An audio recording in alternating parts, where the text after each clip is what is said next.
Hello, in this video we'll talk about the second generation Romantics, those English authors who were born after the French Revolution. Although born one generation after William Wordsworth, Samuel Coleridge, William Blake, they were nonetheless as fired and animated by the revolutionary spirit of France as well as elsewhere in England that spread ideas about liberty, the end of monarchy, and individual rights.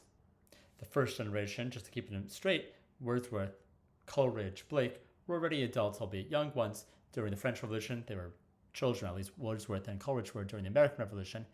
And while Keats and Shelley and Byron, Lord Byron is his aristocratic inherited name. His actual name is George Gordon, but we call him Lord Byron. They were born after the Revolution unleashed the energies of that fueled romantic feeling throughout Europe about passion, the property of liberty, and the individual.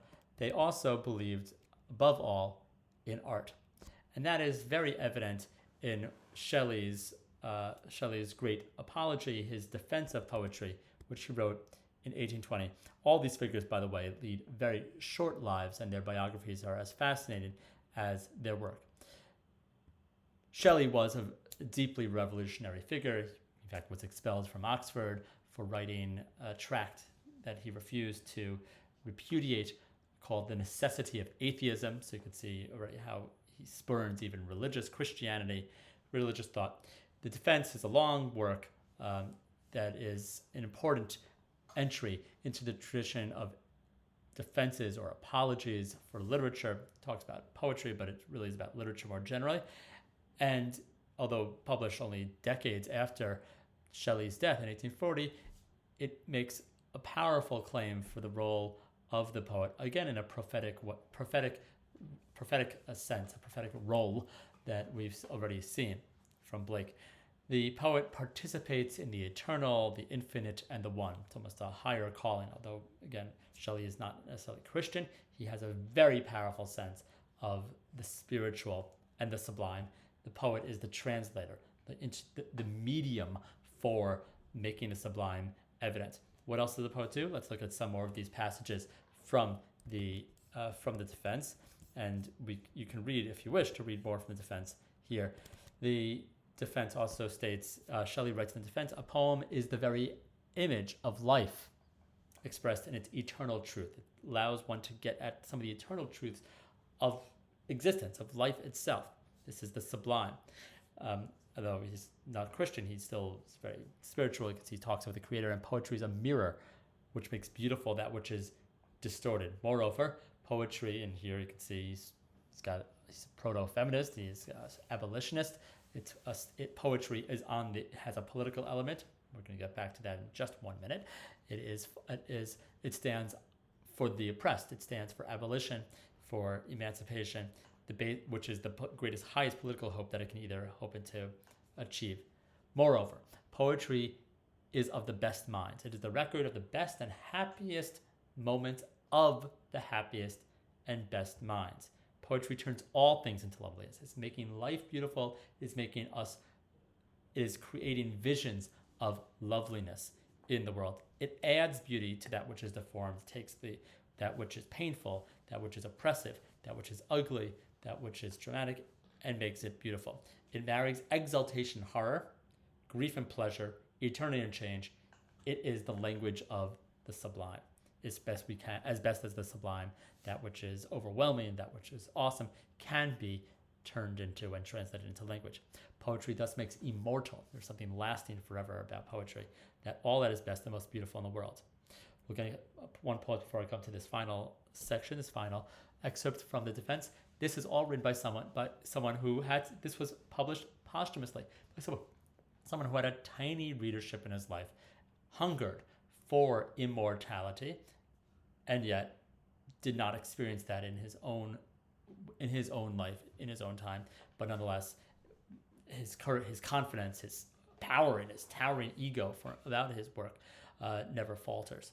The most and he ardently believed this, even as he was utterly unknown in his own life, that the poet was, as he says here, a herald a tribune, a voice from the future, a companion, a follower of the awakening. He really felt that poetry would be the spark for a new consciousness among people, the awakening of a great people to work a beneficial change in opinion or institution. That is poetry.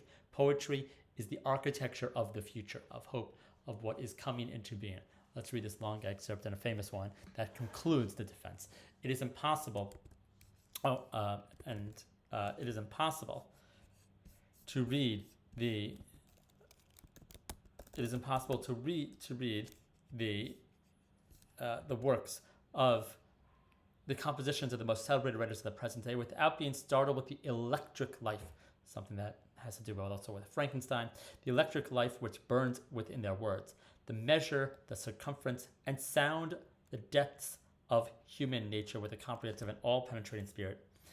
And they are themselves perhaps the most sincerely astonished at its manifestations. The poets are the ones also most attuned to the stakes of what they are saying. For it is less their spirit than the spirit of the age. They are speaking the zeitgeist. They are speaking the spirit of their time. They are the ones who embody, channel, and articulate not just their own ideas, but as Shelley claims, the spirit of the age, which became the title for Hazlitt's later book, which named Romanticism, the spirit of the age. Poets are the hierophants of an unapprehended inspiration. Hierophants, fancy way of saying the priests of an unapprehended inspiration, of a spirit, a power that no one else can see. They are the ones who are a priestly class of this. Poets are the mirrors of the gigantic shadows which futurity casts upon the present.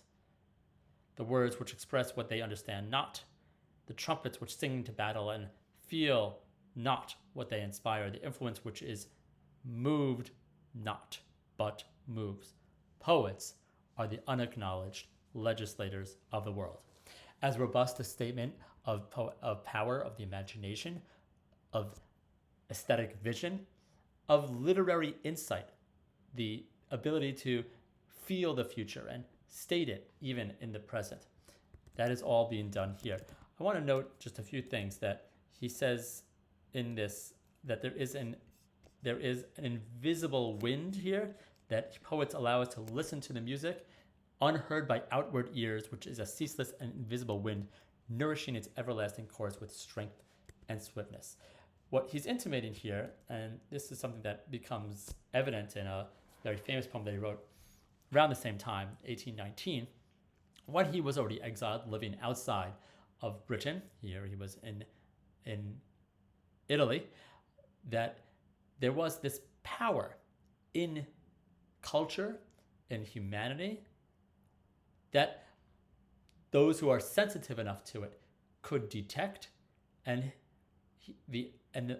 could aspire, could yearn to awaken in others, to spread that revolutionary furor. And he feels powerfully the way to do that is through art, through poetry.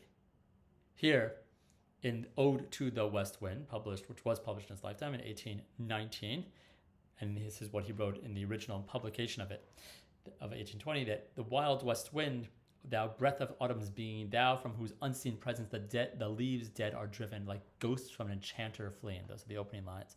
This poem, which he wrote in the woods outside of Florence, is an ode, which is, as you can see here, this sort of complicated, intensely personal and celebratory poetic form that Wordsworth made popular back in English. Comes from Latin, and then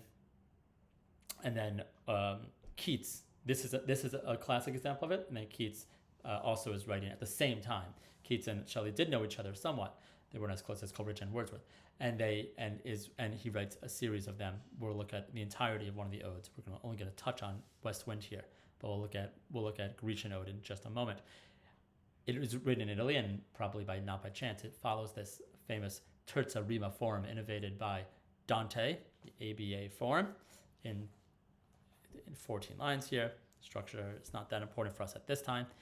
It carries a message of revolution, of those autumn, the west wind, the breath of autumn's being, the sound of one generation passing.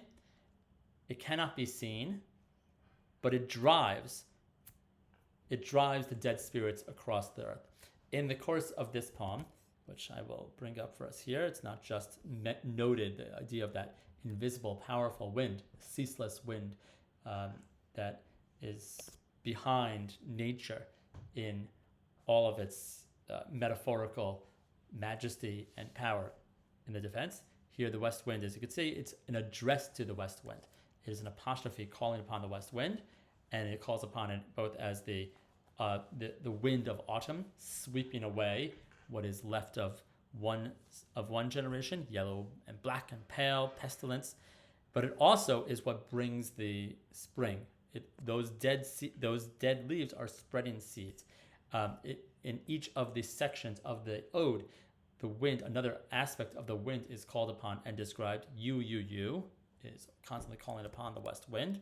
This address the west wind, which is an emblem of destruction at the beginning, dissemination, literally from seam, right? Dissemination means to spread seeds, of power. It is what brings the weather, as you can see here in the second section, the wind upon the waters, the wind in the skies. It is also at the very end, it's what will bring a new hope. It's what will bring a new generation. And it cannot be controlled. O thou uncontrollable. He wants to be like that, like the wind.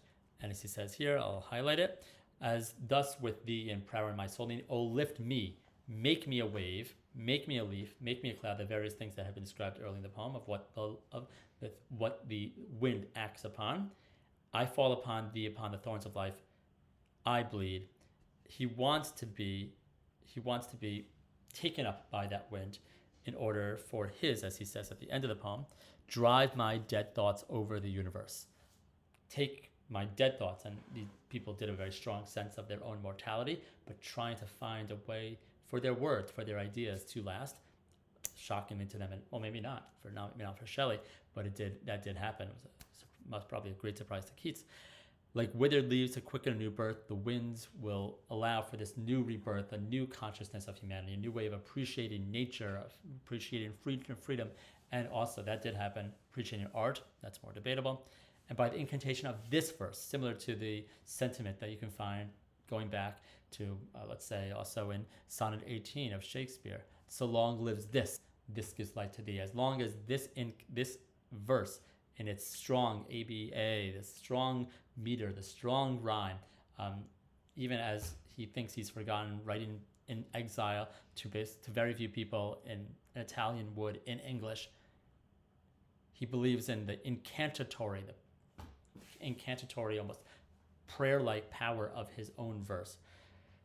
And so what will it do? To scatter from an unextinguished hearth ashes and sparks my words among mankind, be through my lips to unawakened earth the trumpet of a prophecy, O wind. If winter comes, can spring be far behind? His words will be the spark in humans and people's minds to allow for among mankind a new rebirth, a rebirth of how people, of the freedom, of the essence, of the vitality of humanity. And the wind is the emblem of what will carry him. In another famous poem of his, you can see the same kind of disdain for authority, Ozymandias, among many other things that it is. It's a complicated poem that hopefully you remember. We've talked about it in years past, and certainly merits, and I'm happy to discuss it at length with you. All I want to say now about it is that it's also a poem that's an anti-monarchical poem that celebrates the arts. The arts as what lasts. Nothing else does. What you can sense here is someone who is looking for his place in the world, something that was shared also in John Keats in this poem. When I fears that I may cease to be, I don't feel like I will last in this world all that long. And and his imprint, his fingerprint that these people want to leave is their art. Let's listen to one of my teachers, late Harold Bloom, talking about how this is an abiding, perennial concern of poets, especially those who are not members of the establishment, as the Romantics epitomize the outsiders trying to find a way to speak to others.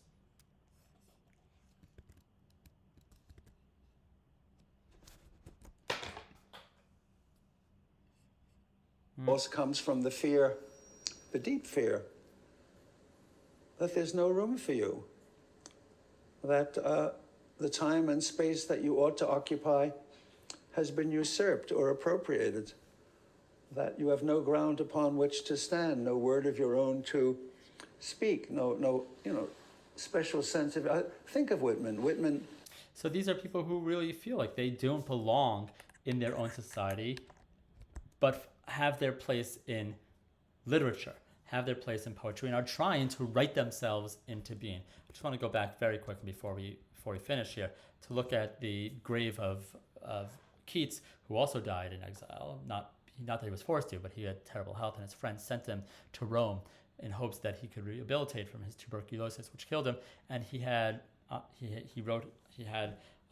he died, age I guess 26, 27, he had written on his tombstone, "Here this grave of the young English poet, here lies one whose name was writ in water." He thought himself certainly a great failure. John Keats, although wasn't someone depressed, he had extraordinary ability to think of himself and think of humanity and think of what it is to be a person in many creative new ways, and also was another member of that, being metaphorical and hyperbole here, like the priestly class of art of poetry. John Keats, we're going to look at two quick things of his. One is a letter that he wrote in 1817 when he was all of 22 years old, I suppose, 21 years old. He was writing to his brothers, and he writes this letter. You can see his years. He lived a very, very brief life, and it's extraordinary what he left behind, despite living 26 years. He writes of negative capability. Negative capability, this is the manuscript of the letter: accepting uncertainty, abiding a kind of mystery, rather than using ration and knowledge to find every answer. So here is his very human take on what might follow an Enlightenment project, a different way of being in the world. He writes in the letter to his brother as follows, and he talks about, and it's very casual, it talks about just these conversations, and he's gossiping, and then he turns to this startling insight. "Several things dovetailed in my mind, and at once it struck me what quality went to form a man of achievement, especially in literature, and which Shakespeare possessed so enormously. I mean, negative capability. That is when a man is capable of being in uncertainties, mysteries, doubts, without any irritable reaching after fact and reason. Coleridge, for instance, would let go by a fine, isolated verisimilitude caught from the petroleum of mystery, from being incapable of remaining content with half knowledge."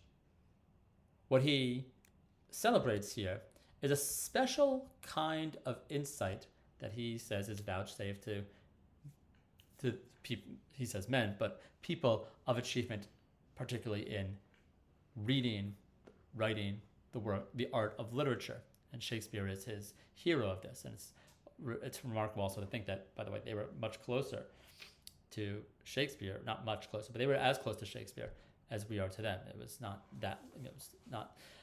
terribly long in the past, somewhat closer, in fact, than we are. What is it that Shakespeare and that geniuses of literature and that a life of literature affords? It is this capacity, a special kind of knowledge that is negative capability. Being able to tolerate, to accept mystery. Being able to suspend the notion that I can, must, or do know everything, allowing for the questions to linger and to think through them, but without being certain and grasping and troubled by the lack of an answer. Being able to, being capable of being in uncertainty. It's not negative as something unable. It is a capability that is negative, that is an absence. It is indeed one of the great, although it's a bit oblique, it is one of the great capacities that is so difficult to marshal. And here, someone with extraordinary talent for writing pins his finger on and says, that is what makes a great writer. Keats, despite having a relatively difficult life, with a lot of loss, a lot of death, parents, brother, and also a strong sense of his own mortality. Writes in the same year in which this letter was written, the same period, I should say, of his life. That letter was 1817, so middle of 1818 to the middle of 1819. In 1 year, he had what's sometimes called the Annus Mirabilis, a counterpart to that so-called Annus Mirabilis that we started our course with here as we come to an end. 1818, 1819 for Keats, this unknown, obscure figure, young man writing on the outskirts of London, writes masterpiece after masterpiece after masterpiece in a very short time. He's also in love in this period. It is one of the most extraordinary stretches of writing that few, Shakespeare and a few others, have been able to have ever paralleled, have ever compared to. And you can see really he's a very young person when he's doing this. He's 23 years old or so. Ode to Psyche, Ode to a Nightingale, Ode on a Grecian Urn. The odes are a major form of him. There's a series of what's called his 6 great odes of Keats. Endymion, a longer work, Eva of St. Agnes, Hyperion, the list does go on. Let's look at Ode on a Grecian Urn and we'll finish with this. It is a long text. We won't read all of it. But the situation, and I think it's worth dwelling on it a bit, the scenario that prompts it, the idea that he is celebrating, that he's thinking through in this long text, what an ode does, is a Grecian urn. This object of the past, you could see what it might, the urn that it might have looked at. So this interest in nostalgia and history is also typical of the Romantics, an interest in time having passed, not just personal memory, but long ago history.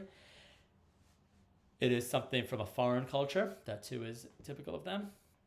It is also classical. Keats, like maybe some of you have studied, having studied Homer and Sophocles and the Greek masters, the Greek classics, are inspired by this as sort of a standard to shoot for, a standard to aspire towards in literature and beauty and art. And the other work that we read Homer, Chapman's Homer, is another example of it. Keats actually has several poems of that sort.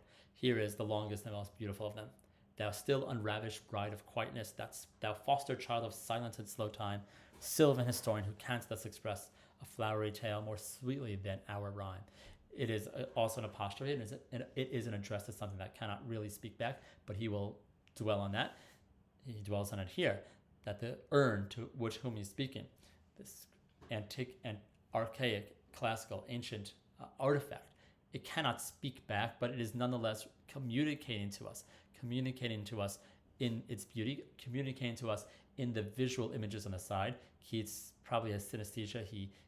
Different art forms are constantly mixing for him. He can hear this visual work. He also sees music, and this bride of quietness is both what he calls the urn, but it's also going to be the story that he attributes, that he ascribes to the scene that is on the urn.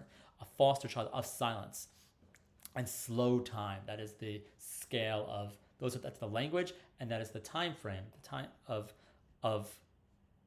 art. Sylvan historian, this historian of the woods, Sylvan from a rural pastoral area, who can you say something more flowery, more florid, and there are a lot of flowers in Keats.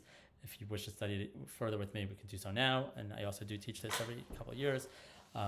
But I'm happy to engage further. The leaf fringe legend, the flowers. It has some kind of story on the side, and it asks, "What is this? What am I seeing on the side of it? What is these maidens? What are these?"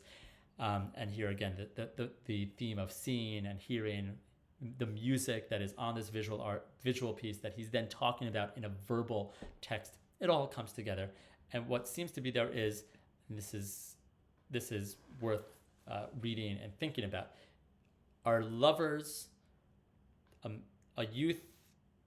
two youths who are about to consummate their love. Fair youth, beneath the trees, thou canst not leave thy song, nor ever canst those trees be bare.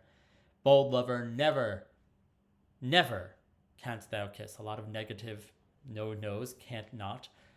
What can happen? These two lovers, who seem to be pictured on the side of this urn, of this object, are almost coming close to kissing, and perhaps that's the scene that is pictured there. But because they are frozen in art, and here like Ozymandias, here like so much of the writing of this second generation, it is literature, it is art that crystallizes, that freezes them, and brings them and allows these figures to come to a moment of immortality. But the cost of it is that they're not people anymore. They cannot consummate their love. They never will actually finish that kiss. Never canst thou kiss, even though you're so close to the goal. Though winning near the goal, but do not grieve. She too cannot fade. Though thou hast not thy bliss, forever thou wilt love, and she be fair. That this poem and this art and this urn, they live forever. But you will not. And so you will always remain at that highest moment of your rapture, of your bliss, the highest moment of your beauty, she and the youth. And then it's addressed to that figure in the urn. It's saying, you can be happy forever, but there's also, you're frozen. Would you like to be, and this is literally, forever young, for eternal love, but the love that will never develop. It cannot change. Happy, the leaves will never shed. Nothing will ever change. You'll always remain in that peak moment of the spring of your love. The song will always go on in the world of art. More happy love, and here it's just as there was never canst, never. Here there's a surfeit, an exaggeration of the happy love, more happy love, forever warm, still to be enjoyed, forever panting, forever young. All breathing human passion far above that leaves a heart-hide, sorrowful and cloyed. This is someone who lived knowing that he probably would not live long because no one else in his family had. All died of tuberculosis. And an aspiration that art can afford. Art gives a kind of immortality. Here he's describing it, but also exploring it. He's really testing what it might mean. Then this story does go on. This image that he is interpreting in the poem, interpreting for us from this urn, it gets impossibly elaborate. Like the sword of Achilles, like the shield of Achilles. It has an entire world there. It's not just these lovers. It now becomes an entire community, indeed an entire society. Who's coming to a sacrifice? Back in ancient Greece. Oh, what to the green altar? There's a priest there. What little town by river or seashore or mountain built with people? So I love that it has these options. Is it a little town by the seashore, or is it up in the mountain, or is it by a river? It's emptied of the folk this morning.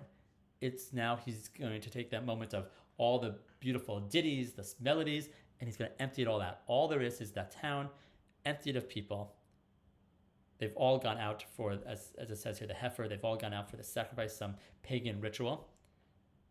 You will always be silent. Back to getting now as the poem begins to come to an end. Back to the beginning, the silence, with all the words he's trying to, and all the song. He's trying to hear what this message of art, this thing from the past, this beautiful object in the past actually says, and it says little. It's silent. Not a soul to tell why thou art desolate. O Attic shape, fair attitude, with breed of marble men and maidens overwrought. They're not real people. They're just marble people. They are made of stone. With forest branches and the trodden weed, thou silent form, you dost tease us out of thought. Make our minds kind of go crazy. As doth eternity. Cold pastoral. The pastoral, but it's not a warm, it's a cold pastoral. And let's read these last 5 lines. When old age shall this generation waste, generation but the time as well as the possibility of generating, of creating things, creating life, creating art. When old age of this generation, when we are gone, when we are no longer on the earth, what will remain of us? What place do I have in this world, as Bloom said? You shall remain. What? Back to the urn. Art remains, this beautiful thing, and maybe also this beautiful poem about that beautiful work of art. It's an ars poetica, it's a poem about art. In the midst of other woe, when things are tough, when there's disease and horrible events and humans doing horrible things to each other or to the world, and woe in general will remain. What can accompany us through our woe? Beauty. For what is the only thing we know? And it ends with words that may be on. I'll leave it to you to decide for yourself. Are these words on the rim of that urn, as some say? Is it the urn's answer? Are these the words spoken by that silent historian, the cold pastoral? Or is it just this aphorism, a maxim that Keats imagines? Or is it just a sort of something that's not even part of the poem, a sort of perhaps philosophy, or maybe it's just something suggested, it's put in quotes, maybe it's a different voice entirely. For this is, as a friend to man, this is maybe the message of either the urn or of art or of this poem or of Keats. Beauty is truth. What do we have in our world? We have beauty. Beauty, and this is its own form of knowledge. Beauty is truth. Truth, beauty. That is all ye know on earth, and all ye need to know.